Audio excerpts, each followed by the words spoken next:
Ja jestem słabszą płcią, ja chcę być słabszą płcią, ja nie mam z tym żadnego problemu. Powiem wprost, bardzo dobra kobieta zawsze przegra ze średnim mężczyzną. Bardzo też ułatwia mi moje stereotypowe myślenie o roli kobiety w rodzinie, w prowadzeniu mojego domu i w moim życiu.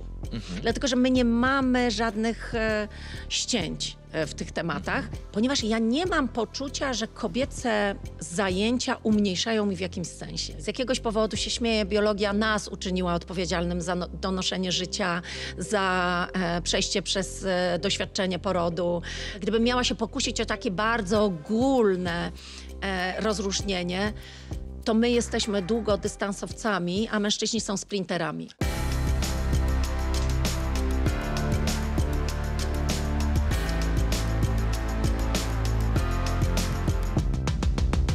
Chodzą słuchy, że, proszę państwa, kobiety to słabsza płeć. Czy to prawda, czy to mit, czy coś w tej sprawie się zmieniło? O tym porozmawiam z moją, no właśnie zastanawiałem się, gościnią. Gościnią, lubisz ten feminatyw? Bardzo lubię. Małgorzata Rozenek-Majdan. I Krzysztof Skurzyński. Przetyrana jesteś po programie, tak uczciwie? Potwornie. Tak naprawdę to jest program, który angażuje nie tylko fizycznie, bo do tej fizyczności i zmęczenia fizycznego jesteś w stanie się przygotować mniej lub bardziej, ale to jest przede wszystkim program, który bardzo mocno mentalnie męczy, bo wszystkie te wyzwania, które są przede mną i przed moim konkurentem stawiane, to są takie wyzwania, które wymagają ode mnie przełamywania wszystkich swoich lęków, fobii, strachów, bo to wychodzenie ze strefy komfortu to w ogóle jest na samym początku tego Tego wszystkiego. sformułowania to ty nie lubisz. Nie lubię. Pamiętam. Tego nie lubię, tak. To Właśnie. wiem akurat. Taki truizm, nie? Troszeczkę. Tak, to prawda. Słuchaj, ja jestem od tego, Małgosia, żeby ciebie trochę prowokować tutaj, w tym podcaście. Czy z facetami się konkuruje inaczej niż z kobietami? W takich konkurencjach sportowych, od tego zacznijmy, bo ty konkurowałaś w programie. Jeżeli zaczynamy od fizycznej strony mojego wyzwania, to powiem wprost. Bardzo dobra kobieta zawsze przegra ze średnim mężczyzną. Nie ma takiej możliwości i z tego powodu do tej pory cały światowy sport, Igrzyska Olimpijskie, Mistrzostwa Świata czy Liga Okręgowa, wszystko jest z podziałem na płcie. Jest sport męski i sport damski. Jedynie jeździectwo jest takim sportem, w którym łączy się obie płcie. Dlatego, że osiągi fizyczne mężczyzn i kobiet różnią się znacząco. I ktokolwiek będzie mówił inaczej, będzie kłamał, powiem wprost. No dobra, a w takim świecie, zostawmy program, wrócimy do niego jeszcze. Mówimy oczywiście o programie Pokonaj mnie, jeśli potrafisz. Towarzyszyłem w jakimś sensie mentalnie tobie w czasie tego programu. Wielokrotnie przecież rozmawialiśmy przez telefon. Tak. I słyszałem ciebie naprawdę przeoraną, dlatego o tym jeszcze porozmawiamy. Ale teraz przejdźmy do takiego życia codziennego. Ty się musiałaś, Małgosia, w swojej rzeczywistości, w swoim świecie też przebijać przez facetów. Żeby być tu, gdzie jesteś, to jest moja robocza teza, ty musiałaś właśnie pokonać wielu facetów, bo to oni być może chcieliby być tu, gdzie ty jesteś, to oni chcieliby cię wysadzić z siodła na jakimś etapie. Czułaś to? Tą konkurencję z facetami, że ich tak naprawdę musiałaś pokonać? Nie, w moim świecie, w moim życiu zawodowym głównie musiałam konkurować z kobietami. I tak naprawdę mi bardzo ciężko było wejść w rolę tej osoby, która w tym programie konkuruje z facetami, ponieważ ja właśnie w gronie facetów znajdowałam największych przyjaciół. Okay. Nie znam tej dyscypliny. I tak naprawdę wszystkie największe wsparcie, każde wsparcie, które dostawałam, to z reguły było ze świata męskiego. Od taty, przez męża, przez przyjaciół, więc przez trenerów. Dopiero ten program pozwolił mi się poczuć komfortowo w świecie kobiet, bo moim wsparciem są dwie niezwykłe sportsmenki. Ale trudno mi było nauczyć się konkurowania z facetami, bo ja sobie tego nie mam. I mimo, że program polega na tym, że niby facet stawia mi wyzwanie i walczymy o to, które z nas jest lepsze, to tak naprawdę trochę staliśmy się takim oddziałem komandosów rzuconym w bardzo trudne sytuacje i odruchowo każdy normalny człowiek zaczyna współpracować, opiekować się tą drugą osobą. Więc w oryginale, w formacie, który został zakupiony, Pokonaj mnie, jeśli potrafisz, tam kobieta z mężczyzną realnie bardzo mocno konkuruje i na to jest położony nacisk. U nas musieliśmy troszeczkę to zmodyfikować, bo myśmy raczej współpracowali. Oczywiście finał zawsze jest tym konkursem. Raz go wygrywam, raz go przegrywam, ale tak naprawdę czuliśmy, że jesteśmy w tym razem. Ten gest nie oznaczał, że chcę ci przerwać, ale myśl złapałem i chcę się jej teraz uchwycić.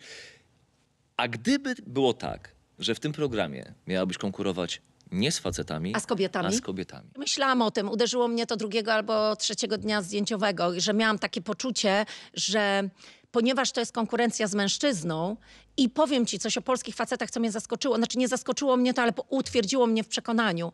Polscy mężczyźni albo ci, z którymi ja miałam do tej pory do czynienia i szczególnie ci, z którymi miałam do czynienia w programie, są niezwykle rycerscy i opiekuńczy.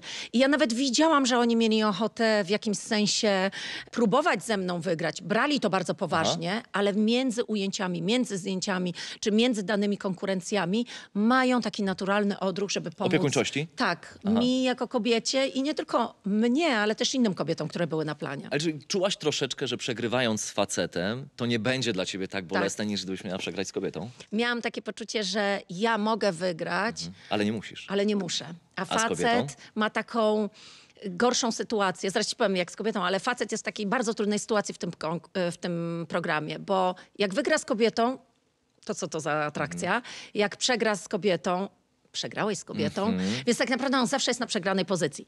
Natomiast gdybym miała konkurować z kobietą, byłabym pozbawiona tego, jakby miałabym poczucie, że konkuruję na swoim polu. I tutaj już naprawdę idziemy na noże. Wiesz co, mam takie wrażenie, że ty łączysz w sobie bardzo dużo cech feministycznych, o których mówisz, z takim konserwatywnym archetypem myślenia o roli kobiety i mężczyzny. Jest tak trochę? Jest tak. I wiesz o tym, bo często na ten temat rozmawiamy. Ja pochodzę z domu, w którym mój tato był głową rodziny.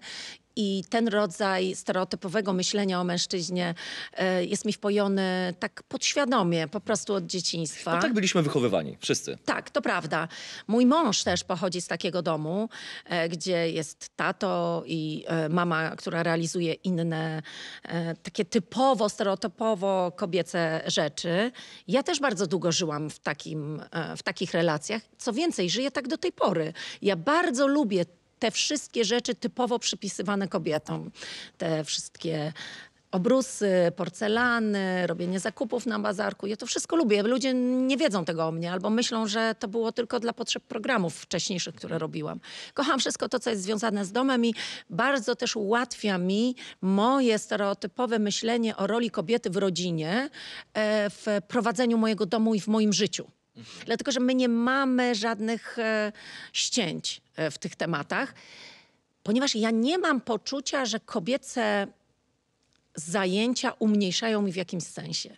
Bo mogę ugotować obiad, umyć podłogę, poukładać w szafie, bo jednocześnie wiem, że jeżeli wymyślę sobie Ironmana albo lot w kosmos, to też mogę to zrealizować.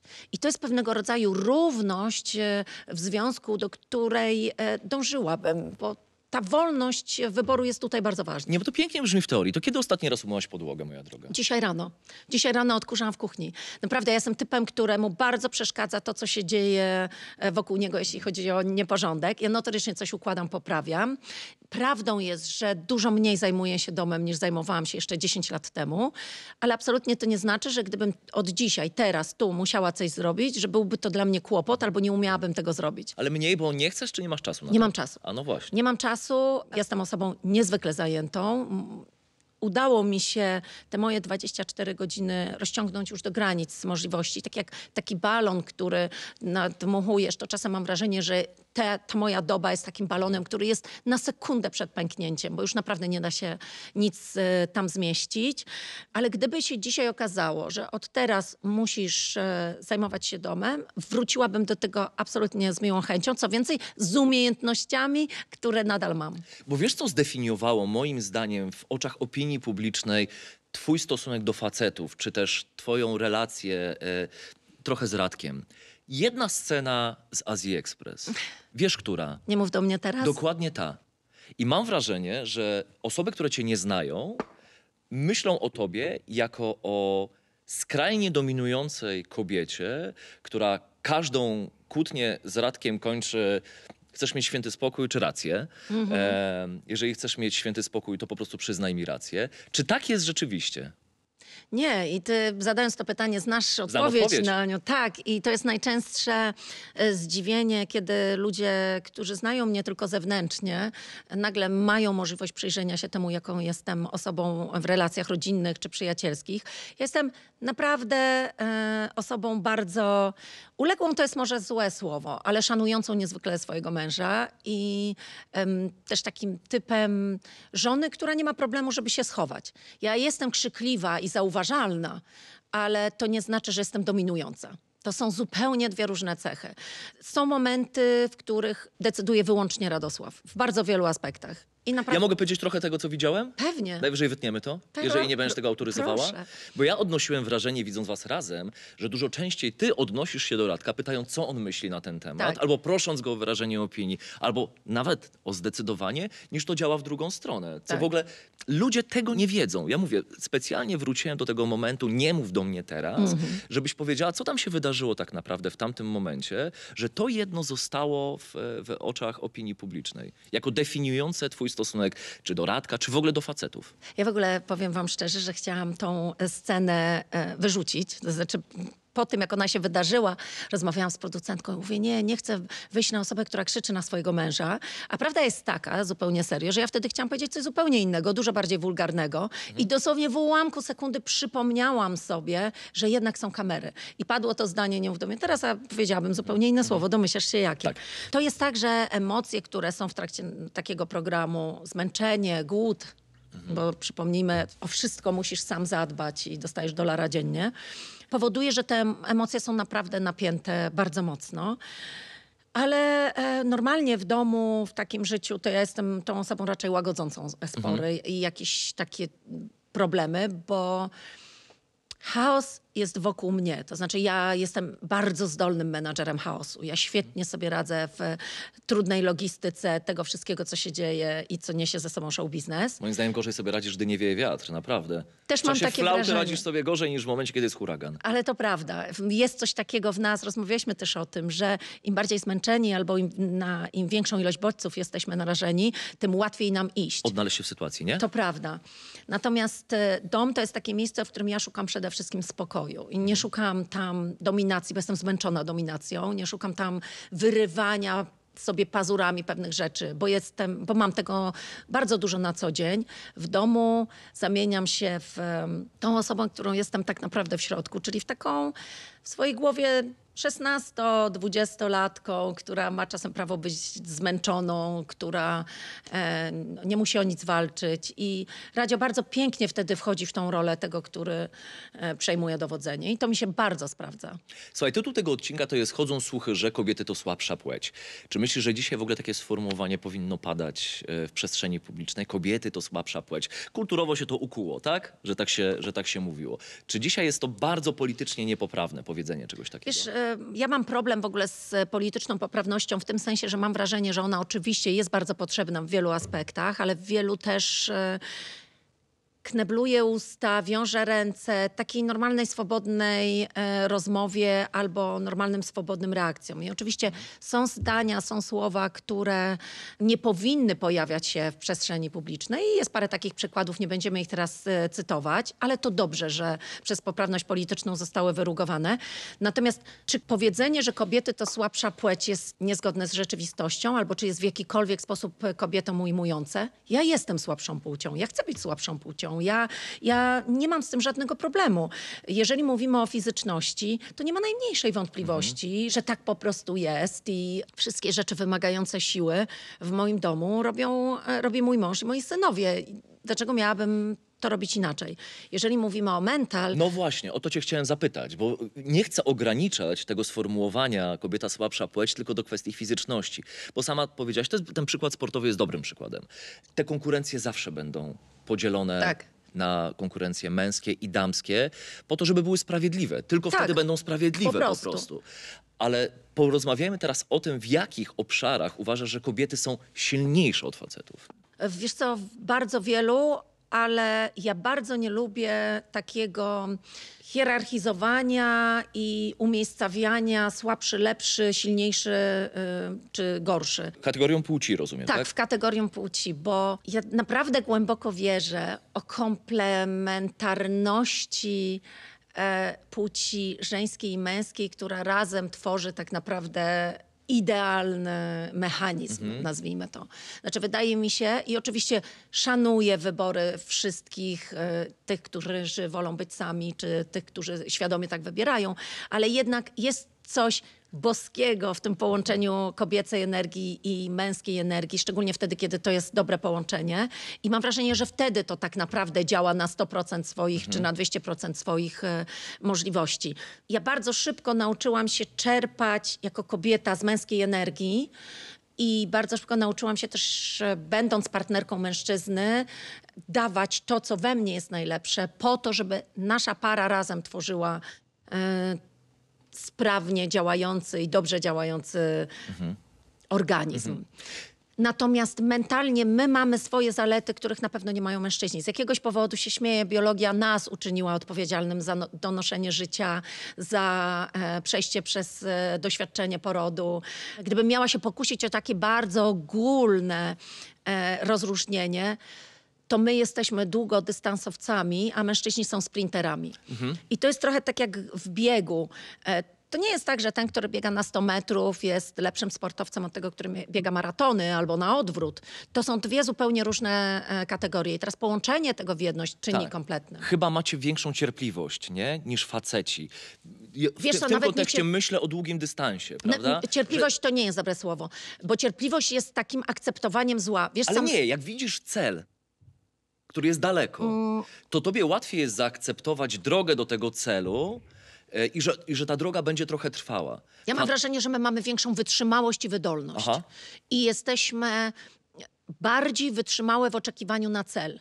Mężczyźni, to również przez wychowanie, uczeni są uzyskiwania sukcesu na chwilę po Tu i teraz. podjęciu wysiłku. Czyli wy też bardzo często przez historię, przez to jak to wszystko było przez te wieki układane, bardzo szybko dostawaliście też zwrotkę. Wyszło, nie wyszło. Tak. My kobiety musiałyśmy długo... Bitwa wygrana, bitwa przegrana. Dokładnie. A my musiałyśmy dłużej czekać na to, żeby nasza rola stała się rolą widzialną, słyszalną i docenianą. Bo to, że wyszliście na wojnę i albo wracałeś z tej wojny żywy i byłeś bohaterem, albo po prostu tam zostawałeś, to informacja na twój temat była jasna. A to, że my w tym samym czasie chroniłyśmy nasze dzieci, jakoś udawało nam się przeżyć, to tak naprawdę przez nikogo nie było zauważalne. No po prostu taka jest rola kobiety. A to było tak samo trudne. My pracujemy na trochę mniejszej adrenalinie, natomiast no na pewno ten czas Ty się pracujesz wydłuży. na mniejszej adrenalinie, błagam. Ja Znaczy, bym twojej not adrenaliny połowy, anymore. twojej adrenalii połowy bym nie zniósł. Słuchaj, wielokrotnie rozmawiając prywatnie, rozmawialiśmy o tej poprawności politycznej, o której Tak. tutaj powiedziałaś. Ona, ja się z tobą w 100% zgadzam, w pewnych obszarach wreszcie wyrugowała z języka pewne sformułowania, które nigdy w tym języku nie powinny zaistnieć, ale też zgadzam się z tobą i też o tym rozmawialiśmy, że ona w niektórych obszarach zamyka dyskusję. To znaczy nie pozwala w ogóle na rozwinięcie Na dyskusji. wymianę argumentów. Argumentów, bo ktoś zasłania się właśnie argumentem poprawności politycznej, że w ogóle jak można na ten temat rozmawiać. Ale jest jedno sformułowanie, takie, które weszło do języka, które moim zdaniem bardzo ładnie definiuje to, jak zmieniła się postrzeganie kobiety w ramach właśnie poprawności politycznej. Kiedyś mówiliśmy samotna matka. Tak. Dzisiaj mówimy samodzielna matka. To jest piękne sformułowanie. Zgodzisz się? Zgodzę Bo się. samotność, wiesz, samotność jest taka pokazaniem, kurczę, kobieto, zostawił cię facet, albo odeszłaś od na przykład przemocowego faceta ze swoim dzieckiem i sama wychowujesz to dziecko. Ale przez obecność tego dziecka ono wcale nie musi być samotna. A Oczywiście. samodzielność to jest tak naprawdę docenienie tutaj roli, jaką kobieta czasami właśnie w samotności musi pełnić. Zgodzisz się? To prawda. W ogóle zaczęło się nagle mówić o tych wszystkich rolach, które my kobiety bardzo często brałyśmy na swoje barki i w żaden sposób nie byłyśmy za to doceniane. Zaczęło się o tym mówić głośno. Podam ci przykład ojca na placu zabaw. Jak ojciec idzie z dzieckiem na plac zabaw, jeszcze kilka lat temu tak było, to był po prostu tatusiem roku. On jest niesamowity, to jest takie wow, on się poświęca, on spędza czas ze swoim dzieckiem. Mama na placu zabaw jest czymś oczywistym. A ona też pracuje. A to ja ci powiem, odpowiem ci. Bywałem takim tatusiem roku. Przy najstarszym synu, to było 15 lat temu. Tak. Rzeczywiście, byłem jedyny na placu zabaw i wszystkie mamy patrzyły, Boże, jaki on jest fajny. Ale już przy mojej najmłodszej córce, czyli te 6-7 lat temu, Stało się to... słuchaj, normą. No właśnie. To znaczy na placu zabaw, nawet dzisiaj jeszcze mi się zdarza z nią chodzić na plac zabaw, jest po połowie. To znaczy, prawda. Masz połowę ojców, połowę kobiet. I zobacz, tu jak- doszło do ogromnej zmiany. I to jest właśnie zasługa trochę też tego, co krytykowaliśmy na początku tej rozmowy, czyli tej poprawności politycznej, bo nagle zaczęło się mówić o tym, że to jest normalne. Pamiętasz kilka lat temu, jak zaczęły być przebłyski tacierzyńskiego, Tak. te kpiny, które były Tak. z tego, ten sarkazm, który był używany. Teraz już się tego nie robi. Mężczyźni zostali oswojeni z tematem placu zabaw, czy z tematem tacierzyńskiego, w ogóle zajmowania się dzieckiem. Znaczy w ogóle się o tym nie mówi, wiesz, to Tak. jest normalizacja. Znaczy dla mnie normalizacją jakiejś sytuacji w społeczeństwie Jest wtedy, kiedy o tym nie rozmawiamy. po prostu już nie rozmawiasz. Dokładnie. Nie mówisz o tym, że masz połowę tatusiów rozumiesz Tak. na placu zabaw, bo oni tam po prostu są. Nie dziwi cię. A co ty tutaj robisz z synem? No jestem na tacierzyńskim. Aha, okej. Tak. I nie jest to przedmiotem już wielkiej dyskusji. I to jest normalizacja. Tak, to takiej prawda. sytuacji. Ale to stało się dzięki temu, że zaczęto mówić o tym głośno, że tatusiowie zaczęli mówić o tym głośno, że po prostu pomieszanie tych ról, a dokładnie ja nawet bardzo lubię... Nie lubię mówić o pomieszaniu. Lubię mówić o takim płynnym uzupełnianiu się tych ról, bo czasem... Trochę zrównaniu, nie? Zrównaniu, tak. Nawet powinno to być zrównane, bo to jest równe, po prostu. Ja mam zawsze ten problem w tych dyskusjach między damską siłą a męską siłą, że bardzo ciężko mi jest mówić o tym, co jest lepsze, co gorsze, bo dla mnie to naprawdę w mojej głowie jest równe. Inne, ale równe. A lubisz to hasło siła jest kobietą? Może być szczera. Nie lubię, dlatego że już jest tak wyświechtane. Siła jest kobietą, jest tak samo wyświechtane jak strefa komfortu. Dziewczyny, wyjdźcie ze swojej strefy komfortu, bo siła jest kobietą. Znaczy, nie ma większego truizmu, który, wiesz, założenie było dobre. Może się wyczerpało to hasło? Tylko się wyczerpało, bo zbyt wiele osób po prostu to hasło używało zbyt często. A gdzie dzisiaj tak naprawdę jest prawdziwe pole, twoim zdaniem, dla feminizmu? W sprawach społecznych. I co do tego nie mam żadnej wątpliwości, że każda kobieta, która ma w sobie taką potrzebę, siłę i chęć do działania, powinna znaleźć problemy swoich małych społeczności i przekuwać swoją energię na rozwiązywanie problemów. Podam przykład in vitro. Ja jestem zmęczona, znaczy bardzo często mówię na ten temat, ale cieszę się, że mam poczucie wpływu na rzeczywistość. I myślę, że ten przykład tej mojej słabości, tej mojej diagnozy, którą wtedy usłyszałam, która mogła być powodem do tego, żeby po prostu usiąść i się załamać, właśnie używając wewnętrznej siły, udało mi się wraz oczywiście z całym zespołem i z politykami, którzy rozumieli potrzebę, wprowadzić tą ustawę, która została przegłosowana. Znaczy mówisz o której diagnozie? O diagnozie, o której usłyszałam, że, nie jeżeli będziesz chcę mogła być, mieć dzieci. tak, jeżeli W nie in sposób vitro, naturalny. tak, jeżeli nie in vitro, to nie zostanę mamą. Poczekaj, mogę cię zahamować na moment, bo to jest, wiesz, wydaje mi się, że dla kobiet to będzie bardzo ważne, jeżeli to powiesz. Jeżeli nie chcesz, ja nie chcę wkraczać w sferę twojej prywatności, bo prywatnie to my się znamy. Przed kamerami zawsze uważam, że prywatność powinna być chroniona w takim wymiarze, w jakim chcę, żeby ona była chroniona. Czy wtedy, kiedy to usłyszałaś, poczułaś się gorszą kobietą? Zupełnie szczerze, zaczęłam o tym myśleć później. Wtedy, kiedy rozumiałam, że inne kobiety tak się czują. Ja prywatnie, nie będę ukrywać, nie poczułam się tak nawet przez sekundę, ale pamiętaj, że ja się wychowywałam w środowisku niezwykle wspierającym. Moi rodzice kochali mnie i kochają mnie do tej pory, tworząc pewnego rodzaju zbroję, która chroni mnie przed wszystkim to, co się dzieje na zewnątrz. Wychowanie, które odebrałam w dzieciństwie, szkoła baletowa, przez którą przeszłam, studia prawnicze, studia doktoranckie na Wydziale Prawa. To wszystko są takie doświadczenia trudne, które w jakiś sposób ciebie bardzo wzmacniają. Mąż, który nie jest już moim obecnym mężem, ale jest tatą moich synów, Drugi mąż, który też jest tatą mojego syna, ale też teraz jest moim mężem, to byli zawsze mężczyźni, którzy chronili mnie od takich zewnętrznych, negatywnych bodźców. Ale wiesz, to nie jest Ale ja zewnętrzny. Nie, wiem. Małgosia, to nie jest chyba zewnętrzny bodziec, wiesz, bo bardzo dużo kobiet, które na przykład mają depresję poporodową, opowiada o tym, że one w tej depresji czuły się gorszymi matkami, gorszymi kobietami, bo mając depresję nie potrafiły tak zająć się swoim dzieckiem, jakby chciały się zająć. Mówię na podstawie rozmów z kobietami Wiem. na ten temat. Dlatego ciebie pytam, czy kiedy okazało się, że nie będziesz mogła mieć dzieci w sposób naturalny, czy poczułaś się, mogę sobie pozwolić na to pytanie ze względu na naszą Tak, relację, pewnie. niepełnowartościową, gorszą kobietą? Nie, ja nie.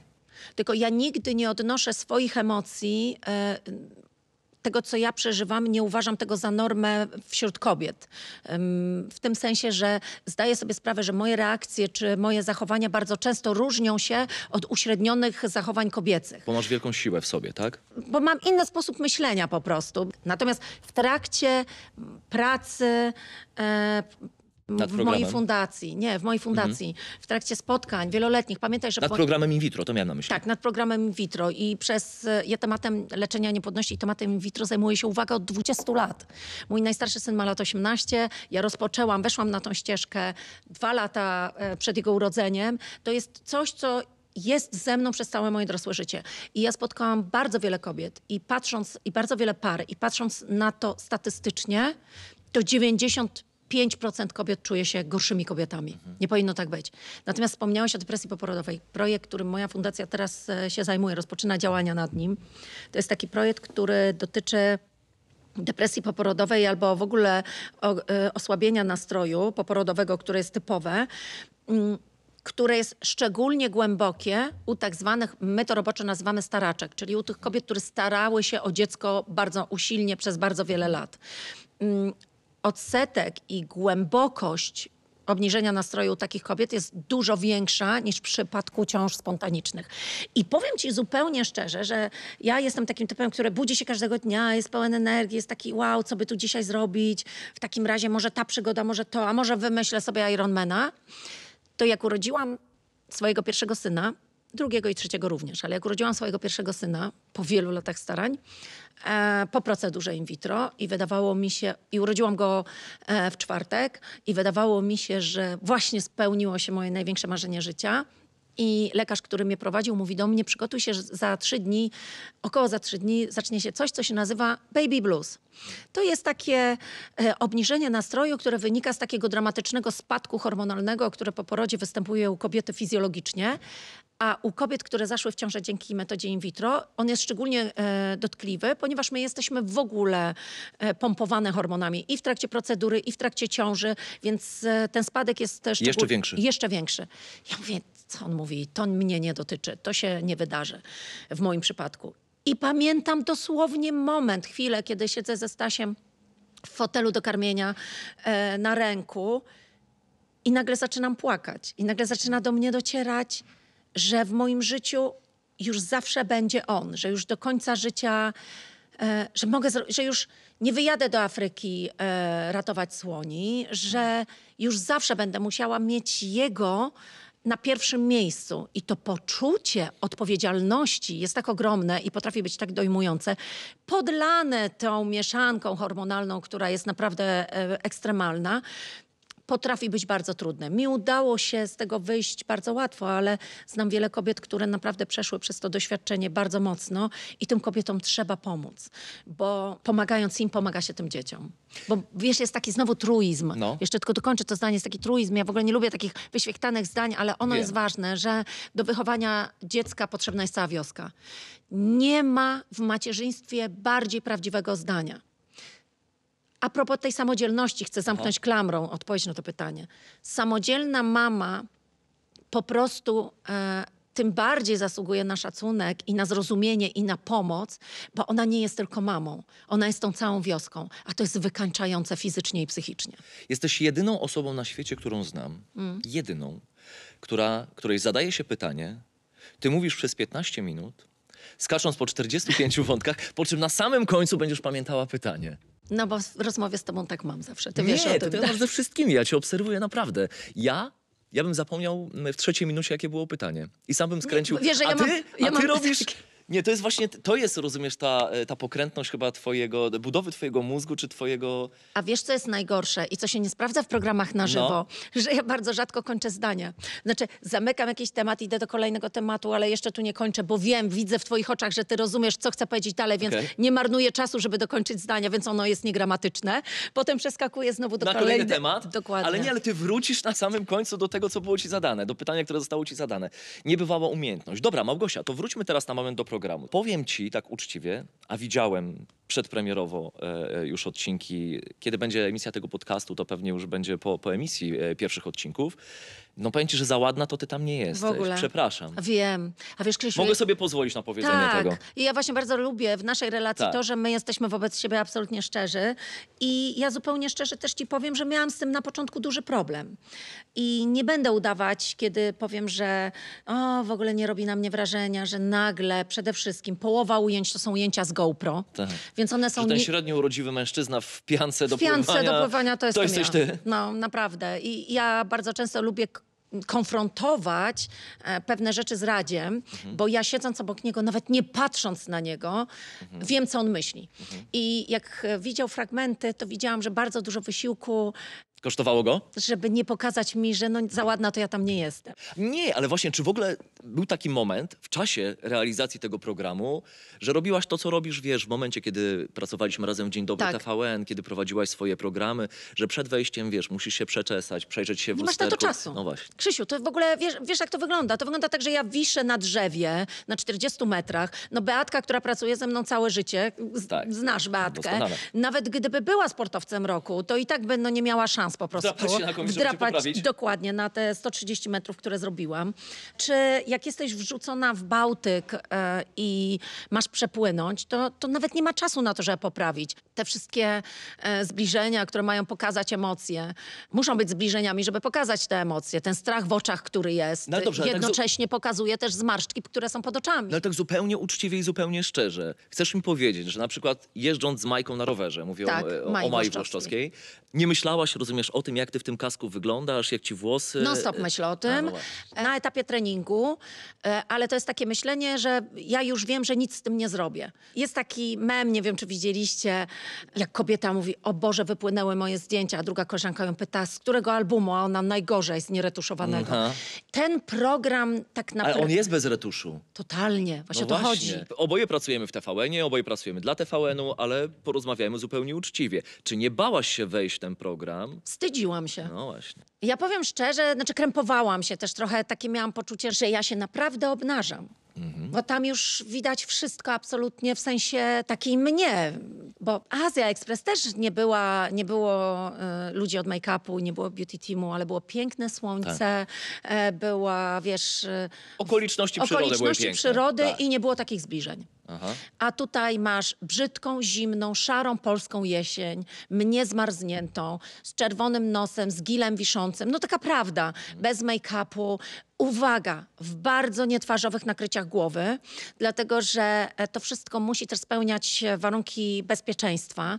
Więc jeżeli jest cały odcinek w Borach Tucholskich, gdzie ja przez miesiąc siedzę i żyję w Borze Tucholskim przy ognisku i jeżdżę...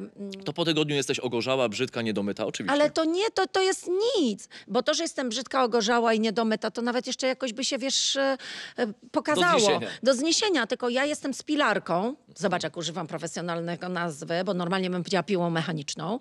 Więc to już tak średnio. To nie jest kobieta z saksofonem. Kobieta z pilarką nie zyskuje na jakiejś takim seksowności. To jeszcze do tego jestem w ubraniu roboczym, które jest typowym ubraniem, które musisz mieć. Bo wiesz, że jak masz takie ubranie, to gdyby piła ci zjechała na przykład na nogę czy na rękę, to ona się wyłącza. To jest taki komplet. Ja tego nie wiedziałam mi. nawet. Naprawdę. Serio. Tak, jeszcze A wiesz, co jest najlepsze? Ja umiem ściąć drzewo. Przyjdę i porąbię ci drzewa do kominka.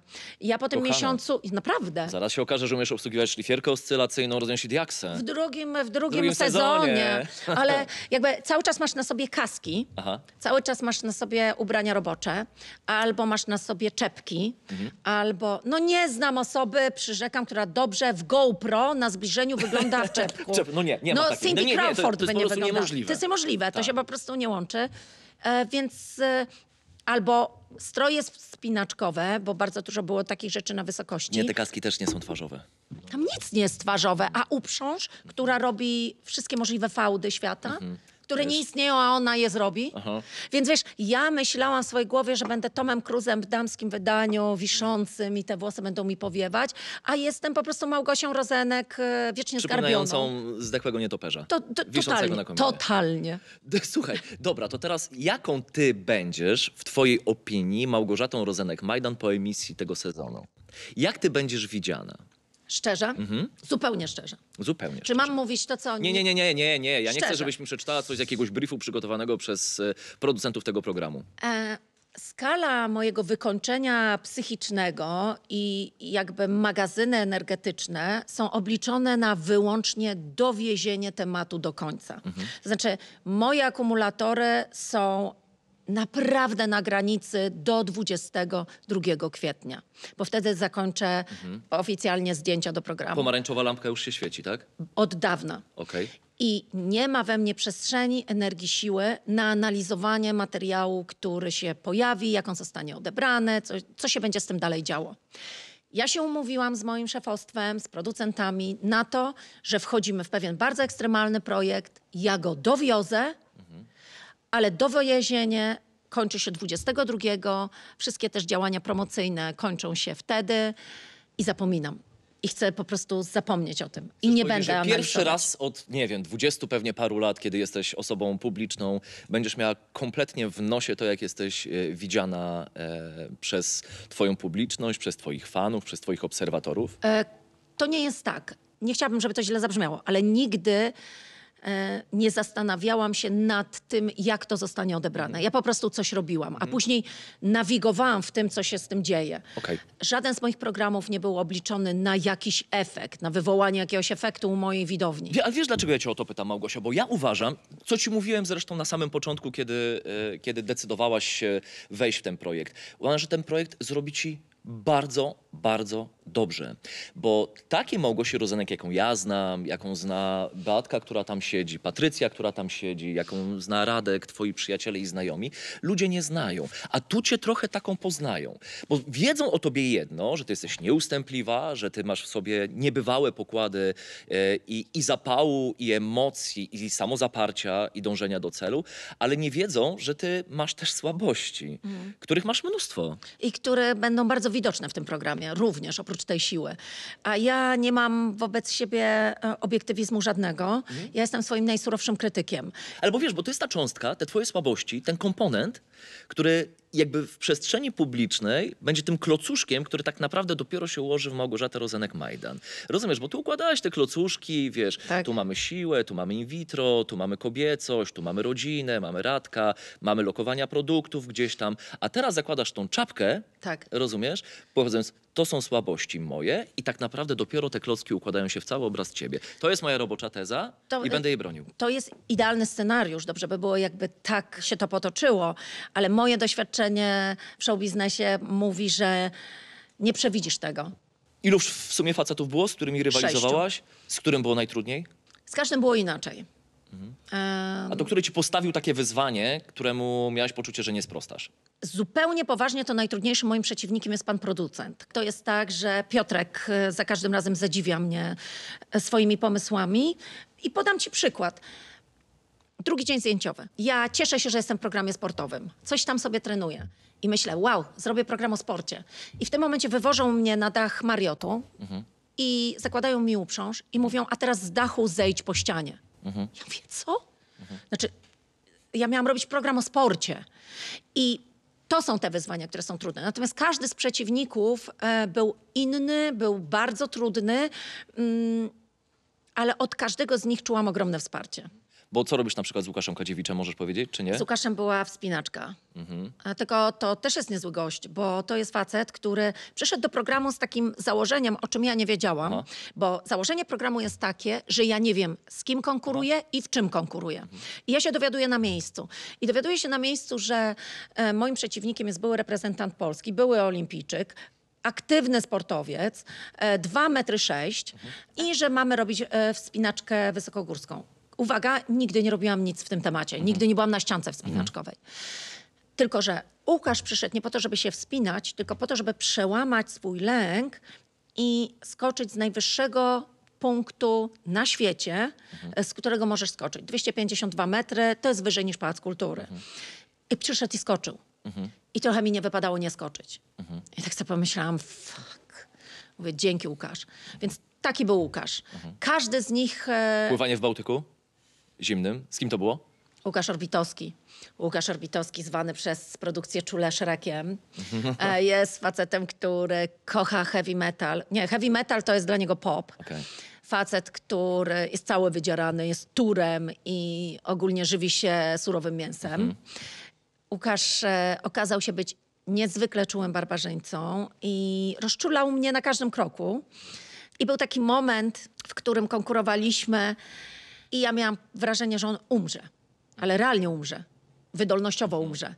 I podobała mi się ta jego nieustępliwość w tym i to, że naprawdę potraktował to bardzo poważnie. Bo ja cieszę się, że moi przeciwnicy traktują bardzo poważnie ten program. Bo dla mnie ten program jest całym życiem teraz.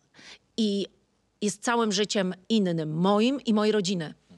I bardzo by mi było przykro, gdyby oni nie traktowali tego tak poważnie jak ja. A każdy traktuje. Wtorki 21:35. Dokładnie Wszystko się tak. zgadza? Zapraszam bardzo serdecznie. Pokonaj mnie, jeśli potrafisz. Jeżeli chcesz zobaczyć, jak wygląda 45-letnia mama 3 synów, przeczołgiwana albo w chmurach, albo pod ziemią, a ogólnie twarzą po betonie, to oglądaj o 21:35. Pokonaj mnie, jeśli potrafisz. Poleca Małgorzata Rozenek-Majdan. Dzięki Małgosiu. Dzięki. Trzymam za ciebie kciuki. Dziękuję. Jak zawsze. Dzięki. Ja żałuję, że ciebie nie ma w tej edycji. Ale dajże spokój. Może dasz się namówić na W drugą. życiu. Ja mam lęk wysokości. Ale to nie musi być wysokość. Może na rowerze jeździć. Z Kajtkiem Kajetonowiczem jeździmy. Na rowerze? Czyli zajęta już dyscyplina. Zajęta i on to mi dopiero przetrzepie. Coś sobie wymyślimy. A chcesz nurkować? Pewnie. No to dawaj. To będziemy nurkować. Widzimy się w drugiej serii.